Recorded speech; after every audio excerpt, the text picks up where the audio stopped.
Hey, everybody, thank you again for joining me. My name is Andrew Roberts. I'm the Latino conservative. I have a special guest with me today.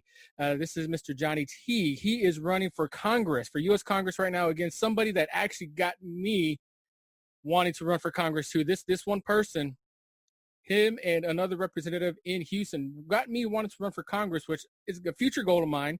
Y'all know that if you follow me, you know that I'm going to run for something local first. But he is actually running against candidate Al Green. So, I've got Mr. Johnny Teague here, so if you want to introduce yourself real quick, feel free. Well, thank you so much. I'm Dr. Johnny Teague. I'm a pastor and a rancher, and I am running for Congress against Al Green, which I didn't even think about it. I'm wearing a green shirt in this interview. So don't think I'm running it for my opponent. I'm actually just like the color. But I'm running against Al Green, and I'm standing up for our constituents. I believe our nation's got to get back to loving God, caring for each other, and doing right. And so I've been going out. I've door knocked over 60,000 homes. Oh, wow. 210 this morning. And we're going out meeting our friends, our voters, our neighbors, and we're giving a good go at the Congressman Al Green. Absolutely. And, you know, one thing about Al Green, he's been in there for a while, for, I want to say, at least 12 years, if I'm not mistaken, if not longer. 16 years. Wow. Now, I know one thing that I personally am an advocate for. In fact, I sent a proposition to Governor Greg Abbott about this, is term limits. Is that something that you'd be willing to fight for? Absolutely. I'm completely for term limits, and I believe in 8-year term limits. I tell people all the time when I meet them at the door, no matter how much they may love their congressman, the longer they're there, the richer they get, the less they listen. And so I believe in 8-year term limits. I also believe that right now, if you're there 5 years, you get you're pretty much vested for your retirement. Mm-hmm. I don't think there ought to be retirement for Congress. I think that they get Social Security like everybody else. Also, they get health care for the rest of their lives. I think that's incorrect. With 8-year term limits, I think that the employer, the government, can pay for their health care while they work for the government for those 8 years. But when they leave office, they need to get paid for their insurance, everything else in the private sector through other employment. But we've got to start stripping away these perks that they're giving our congressmen and women. The perks have made it such that they're not servants, they're lords, and no one should benefit from serving our neighbors. Absolutely, because at the end of the day, they get there long enough, then we're still paying for that. You know, the citizens, the constituents are still paying for them if they're not working. And I mean, you hit the nail right on the head. You get there long enough. You know, I've seen stories and I've seen pictures of congressmen, Congress representatives in there for a term or two, and they're millionaires off of $174,000 a year. Exactly. So it's kind of hard to explain sometimes. Now, you mentioned that you are a pastor at a church. What kind of got you into making the transition from a pastor to being a representative? Brother, that's a great question. I never dreamed of running for Congress. I've worked in this community. We built a church called Church of the Cross in the highest crime area in Houston by the HPD, or Houston Police Department statistics. We built a church where we're number one in gang activity, number one in drugs, number one in prostitution. We wanted to build a church here because this is a place where we wanted to make a difference. We knew that the mega churches would not look to this area to try to add on to their empire or their reach. And so we built the church here, and we began to feed people. We feed 250 to 350 people every week. We work to get the prostitutes off Bissonnette, which is in our neighborhood. We raise about $50,000 to $70,000 a year to give to needful students who are graduating from our local high schools. I've driven a school bus in the community when they were short of drivers. We are here to serve, and we've always done that. And about May of 2019, I had a few guys come here to the church for the neighborhood, and they said, look, we really believe we need a better voice. We need someone who really does want to serve. Would you consider running for Congress? And I'll be honest, I was shocked that someone would ask me. I was taken aback. I told them, I go, look, I go, I've never even thought about being a congressman. I'm content to be a pastor. I'm a rancher as well. I said, let me pray about it. And then I talked to my wife. I prayed about it. I felt the Lord was fine with me running. My wife prayed about it. It was harder for her than anybody, but she completely agreed. And then I went to the church. I said, church family, if you vote unanimously for me to run for Congress, I'll run. But if I have one dissent, I won't run. Mm-hmm. And by God's grace, they voted unanimously. And that's how I got into this race. And I've been door knocking and meeting people ever since. Awesome. Great words. And you touched a little bit on something that I have full belief in, because as a conservative myself, I get asked every now and then, well, doesn't the Bible say these, and I forget exactly, I think it's in Romans, where the citizens, they sold all their goods to give to the apostles. I have a hard time explaining to them that it's a charity type thing. It's not the law. They're doing it out of services, which is what you are doing at your church. You're feeding citizens. You're feeding people there out of charity. Now you are going to be running in District 9. Kind of, Yeah. Looking at that map, specifically around the Broadway Belton Street area, that kind of intersection. The specific area seems to kind of go past where like the natural boundaries or the street boundary would be into District 29. So from 9 to 29, cuts the district boundaries right in the middle of a neighborhood. And I had a similar experience to this because I just moved to Alvin from Katy. I was one block away from District 7. However, I lived in District 10. So my representative lived in Austin. The people across the street from me, their representative lived in Katy. So basically what I'm talking about is gerrymander. Is that something that you've thought about or that you're concerned about? If so, what would you do to help fix that? Well, the gerrymander districts, and that'll be coming up after the census this year, where the next session, the Texas legislature will take up redistricting, is my understanding. And really, redistricting generally benefits those who are in office. Mm-hmm. Cut the districts so they can get the most votes that will keep them in office, which basically is drawn down the line R or D, Republican or Democrat. And I really am against the redistricting plan that way. I really think if you're serving your constituents, you're going to earn their vote. If you cut it so that you get elected based on, well, these guys are my friends and these guys tend to vote more for my ideology, then you're really kind of taking a lazy way of staying in office. So I wouldn't mind seeing a block out where they just block out districts where they're square, rectangular. Of course, the way Mm-hmm. Texas is shaped, you can't ever really do it that way. Yeah. But something similar. Mm-hmm. And even in this district, when I door knock, Brother Andrew, it's interesting. I door knocked in Richmond 2 Saturdays ago. Only one street was in my district. Wow.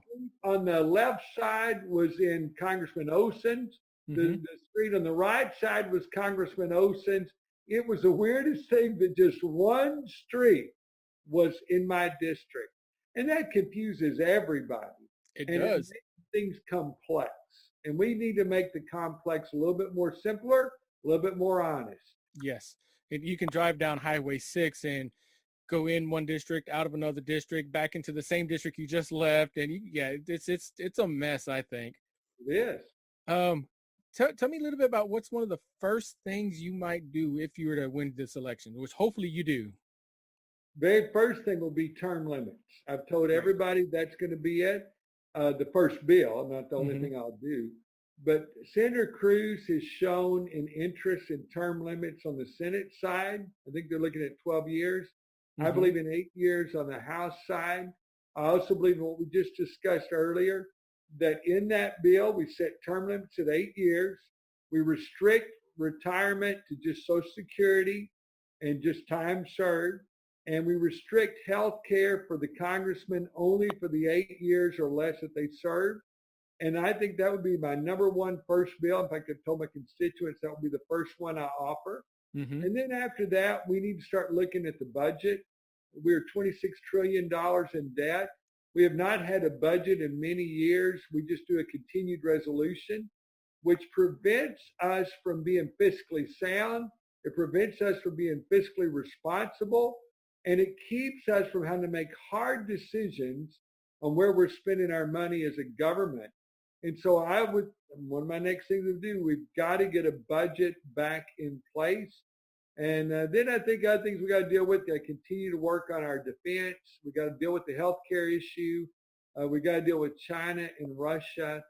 We got to deal with our borders. So there are a lot of things to deal with. The first thing would be term limits and cutting the perks. Yes, we got to be good stewards. And tell me a little bit about China and Russia. You touched something on. There's some crazy stuff going on in China right now, or they're doing some crazy stuff right now. It's so funny how everybody, at least on the left, think that we need to quit spending money on military, that we just need to trust everybody. Well, China and Russia and North Korea are continually practicing military operations together. China continues to expand their reach, which alarms Japan. It alarms Vietnam. It alarms these who are in the Asian communities around. China is continually pushing. When President Trump put the tariffs on China, everybody just went nuts thinking it was going to destroy our economy. What it wound up doing was it brought China back to the table and back in line to negotiate, and it kind of forced them to be good neighbors. And I still believe what old Teddy Roosevelt said, you talk softly, but you carry a big stick. Mm-hmm. If we as a government continue to build our military, China has surpassed us, it's my understanding, in warships and submarines. And I think they're approaching us with aircraft carriers right now. And I could be a little off on the vessel. But if we don't start building back up, China will feel more aggressive and they will act accordingly. So I believe we've got to build up our military, keep China in check, and then, of course, do the same with Russia. And if we are strong, the bully doesn't want to mess with us. But if we're weak, we're very vulnerable around the world. Absolutely. Yeah, I feel that. And I've even seen China go so far as to build their own islands. Have you seen them do that before? Yeah. It's insane, and this what they're doing. Plus, they're taking our technology, our F-35, our latest greatest aircraft that we have out there. They copied it. They copied it. Brings me to another question that I have here. This is more along the lines. It's something that I've heard a lot of, especially with the recent confirmation of Judge Amy Coney Barrett. Religious freedom. She's a Catholic, but that's something that comes up a lot. Me, myself, I'm a Christ follower. And in fact, at one point in time, I don't know if I've told you this or not, but I was enrolled in seminary. I need to finish that. I really do. It's something that was a goal of mine, but I do want to finish going that. So I understand the importance of making decisions for the glory of God. How would you make sure that you keep that philosophy going while at the same time maintaining the separation of church and state? Well, again, separation of church and state was a letter that Jefferson wrote to the Danbury Baptists. It's not a part of the Constitution. It's not a part of our laws prior to some of the local or more recent court cases. Mm-hmm. But I do understand, I had one guy tell me at his door that because I'm a Christian and I'm a preacher, that I am for Christian Sharia law, that he believes that any Christian who wants to serve in government is wanting to force our beliefs on others. We are followers of Christ. Mm-hmm. Jesus never forced anyone to follow him. He gave them the offer.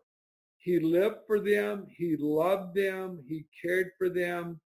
And so as a Christian and as a preacher, everybody's got a worldview.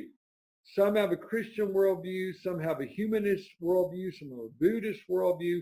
We all come to the table with a worldview. So Christians should not be exempted from government because of a Christian worldview. The beauty of our government, it was founded by Christians. The number one source of our Constitution wasn't Blackstone and it wasn't Montesquieu. The number one source of our Constitution was the Bible. And so we had 13 of our 56 signers of the Declaration of Independence were seminary trained. They believed in God. They believed in the Lord Jesus Christ. They called for Thanksgiving. And Thanksgiving wasn't just a time of being thankful. It was a time to giving thanks Mm-hmm. to the God who gave us all that we have. So we shouldn't be ashamed of that. But in the same way, as a congressman, I'm here to represent everybody. I'm here to care for the atheists.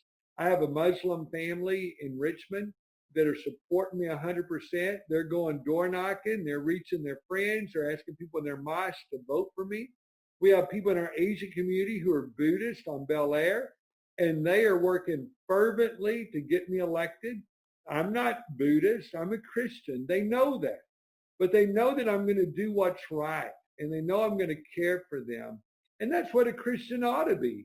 A Christian ought to love. A Christian ought to help. A Christian ought not be prejudiced. A Christian shouldn't show favoritism. And a Christian should do what he says. And if we live by what Christ did and what Christ said, if we live by God's word, if we truly live by it, then our government is going to be better because it's going to be more honest. Absolutely. Great, great, great to hear that. And it's kind of like I say, like I tell people, we can't go back to the days of the Pharisees and Sadducees and try to legislate salvation. It just doesn't happen. That's right.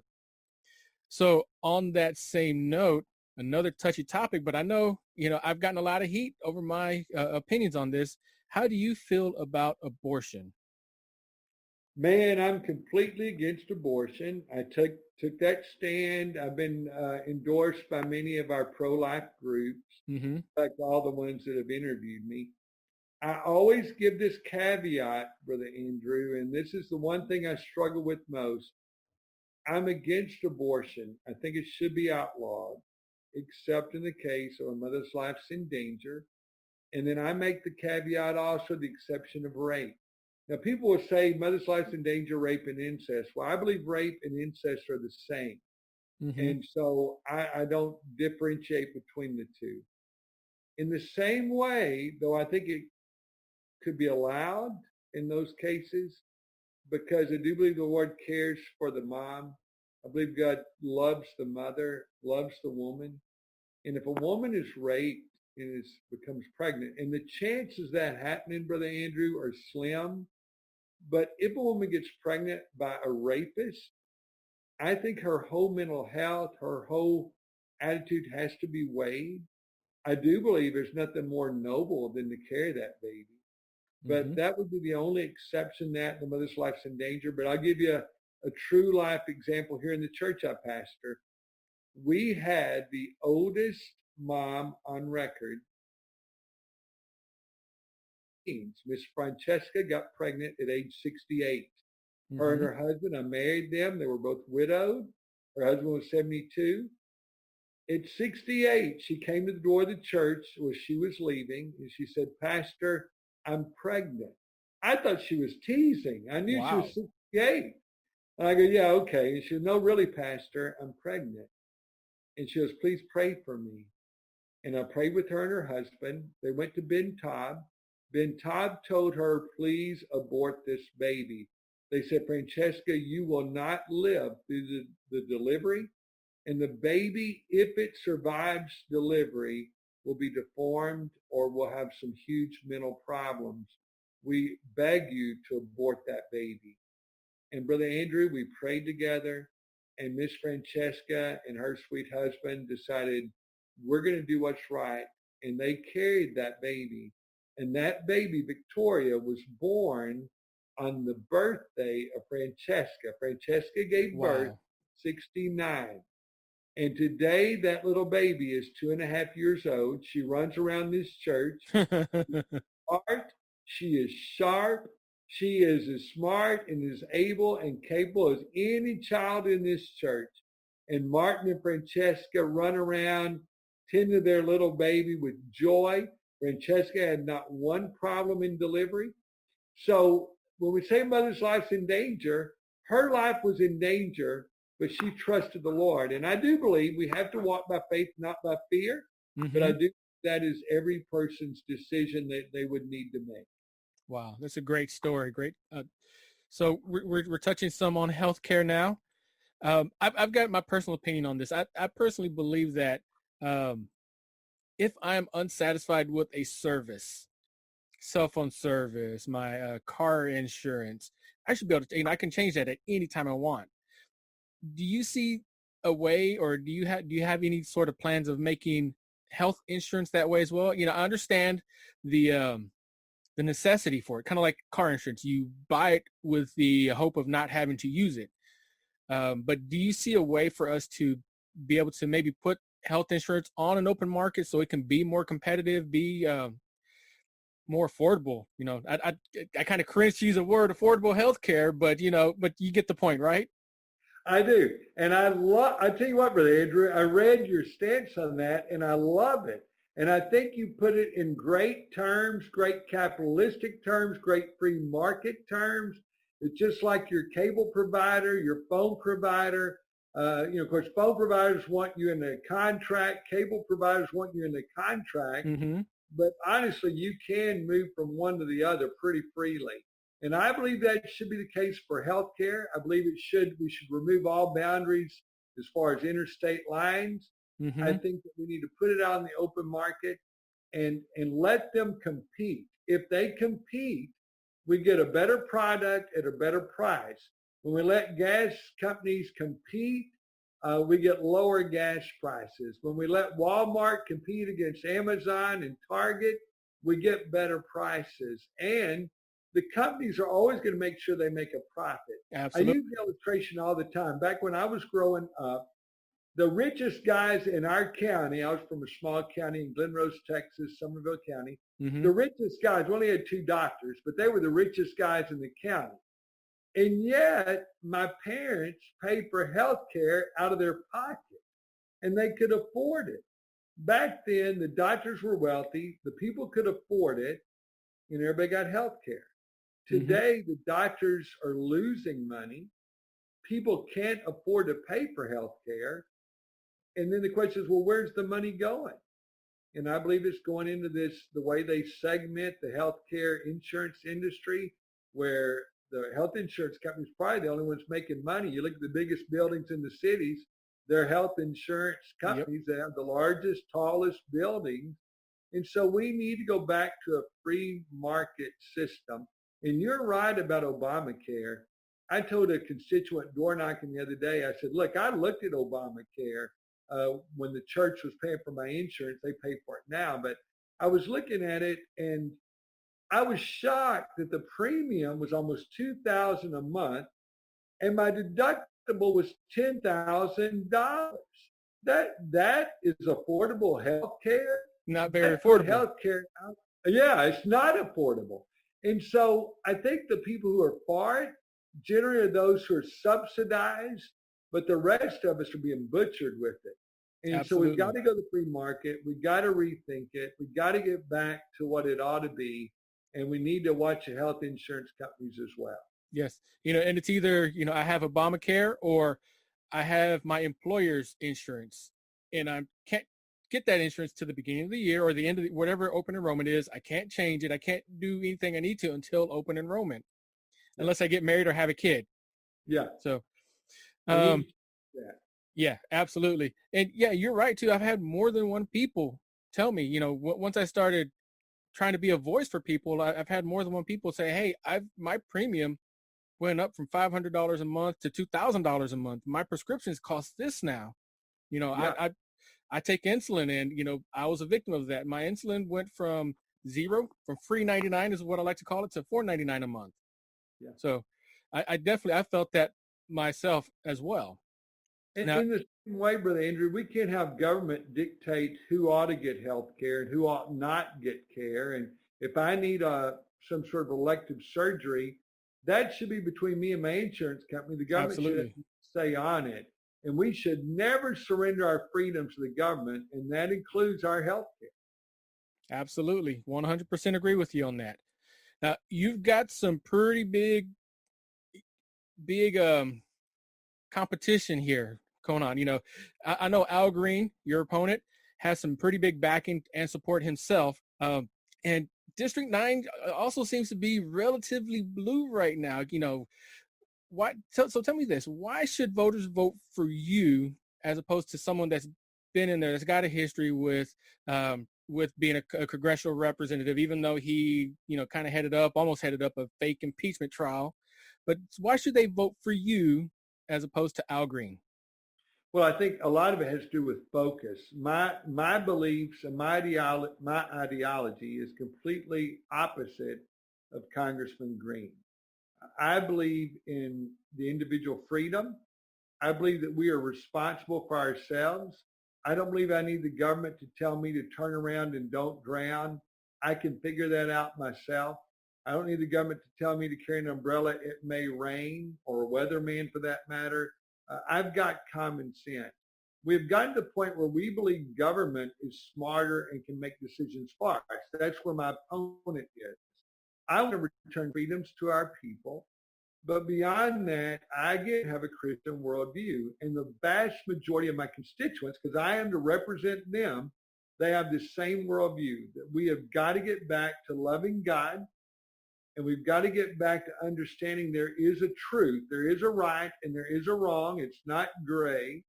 And we've got to care for each other. And during the George Floyd issues and all these things that we see going on where there's hatred and animosity, we've got to start caring for each other a whole lot more. And then doing right. Those who are in office do right. Congressman Green, give you some examples. With regard to immigration, he voted against a bill that would check the DNA on any adult who brought in any child or children into our country. Now, the reason the bill was presented is because of sex trafficking. Mm-hmm. And again, we're bringing in women, we're bringing in children to get them enslaved in sex industry. And they would claim they were their children. So by doing a DNA test, that was to make sure that that adult bringing that child truly was the parent and was doing it for the right reason coming into our country. Congressman voted against that. He voted against deporting felons who are here illegally. He voted against Kate's Law. He voted against abortion being regulated, where you couldn't abort a child at 9 months. He believed you ought to be able to abort a child at 9 months. We have a completely different worldview with regard to that. And then term limits, I'm for it. Obviously, he's against it. He's been there 16 years. It's a careerman. Then when you look at the things that he's done, he really hasn't done much other than try to impeach a president. And I really believe our nation deserves, come back to term limits. I tell our constituents all the time, if I serve 8 years, and Brother Andrew, you serve 8 years, and our neighbor serves 8 years, we're going to have a better government. And George McGovern, who was a radical liberal who got slaughtered by Nixon in the race in 1972, McGovern left the Senate, started his own business. He went bankrupt. His last editorial he wrote before he died, he said he wished he would have been in business before he went into politics, because he would have made better laws. And that's, again, why I come back to term limits. If people have to live under the laws they pass, we're going to have better laws. And that's why I believe that Congressman Green is right to be replaced, because we need better congressmen bringing better laws and then coming back and living under. Wow. Yes, absolutely good. I haven't heard that quote before. I'm gonna have to put that on one of my other podcasts. Thank you for that. I'm running a little bit short on time here, so I've got one really important question. This might be the most important question of all. Yes, sir. Tacos or pizza? And that's a great question, and tacos will always be the answer. Yeah. I told my wife you were going to ask that, and that's not just to flatter you, brother, because your last name's Alvarez. We love tacos. I watch Rockford Files all the time. He eats tacos and Oreos, and that's right down my alley. Nice. In fact, when I moved over here, anytime I move somewhere, and I travel a lot, my full-time job is I train car dealerships across the country. I always look for a taco spot. That's just me. Hey, yes. Well, hey, it was really good to have you on. I know we've messaged a couple of times here and there on Facebook before. finally good to actually kind of meet you, talk to you in person. You might, but November 3rd is not that far away, so I might have to go knock some doors with you pretty soon. Come join me, Brother Andrew. I will. And I will be working the polls on November 3rd as well. Unfortunately, I'm not going to be in your district, so I can't, give little nudges or anything like that. But still, I will definitely put your name out there as much as I can, because we definitely want to turn Texas red again. Thank you, my brother. I appreciate that so much. You have a good one. Thanks for joining me. You too. God bless you, sir. Bless you too.